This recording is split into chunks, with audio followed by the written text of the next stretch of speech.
Today, I want to talk all about panel saws.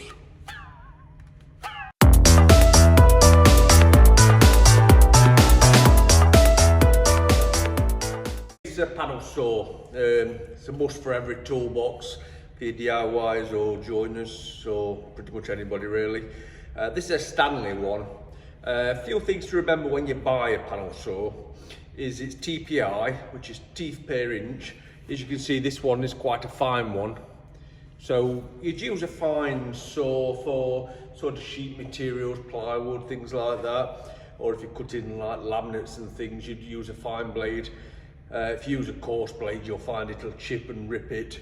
This is a coarse one. This tatty old thing.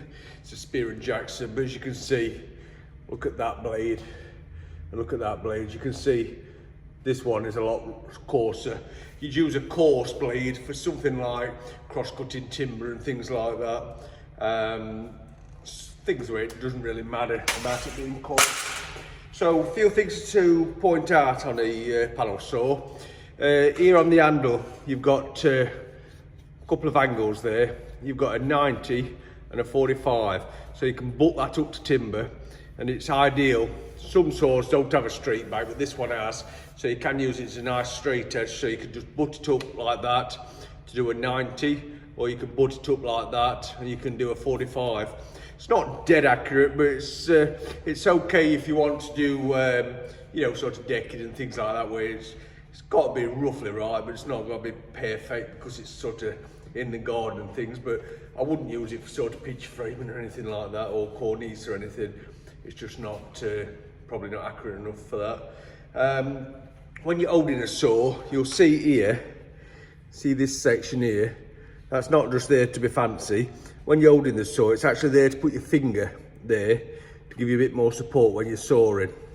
You'll see that on the Spear & Jackson as well, slightly different, but same again.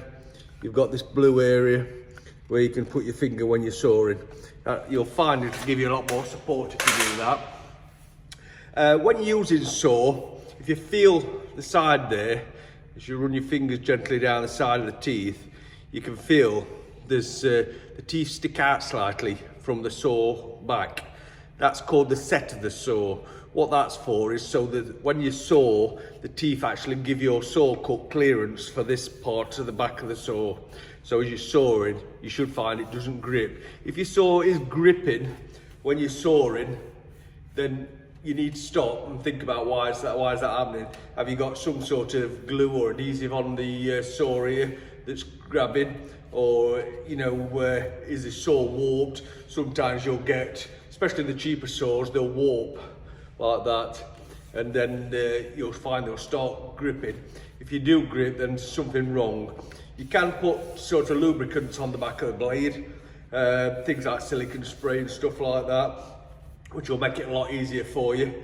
But sometimes when the saw's getting tired, you know, when it's getting past its best, you'll find it'll start and grip, and that's because this set has sort of disappeared. So the teeth are only the same width as the back of the saw, and you'll find then that it'll start and grip.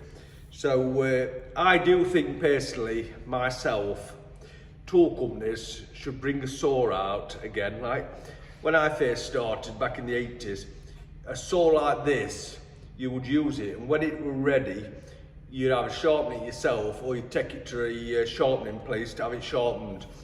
And what they'd do is sharpen the teeth, and then they'd use some setting pliers and they'd pinch every other tooth, and then they'd turn the saw over and pinch the teeth the other way, and that'd put the set back on the blade, and you'd have practically a brand new blade to go again.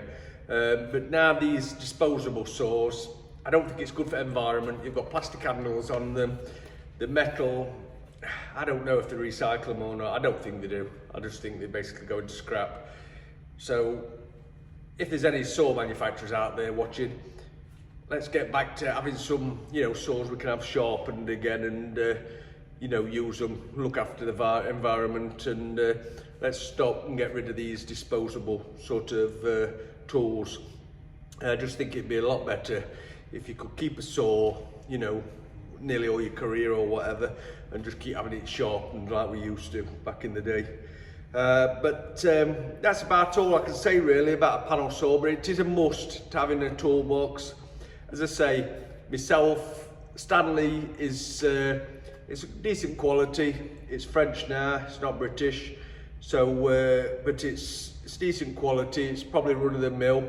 You can get more expensive ones, you can get cheaper ones. I'd steer well clear of the cheaper ones if you use it quite a lot, because you'll find it just makes your job a lot harder.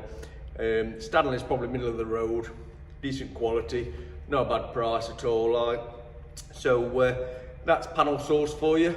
Anything else you'd like to know about panel saws, or if you want to know about how to use them properly and things, drop us a comment in the comments box and I'll do my best to answer your questions. And if you like these videos, hit that follow button, subscribe button and the like button, and share. And I'll see you tomorrow, because tomorrow it's Friday again. Can't believe it's Friday again tomorrow. That's Friday, which is finishing Friday.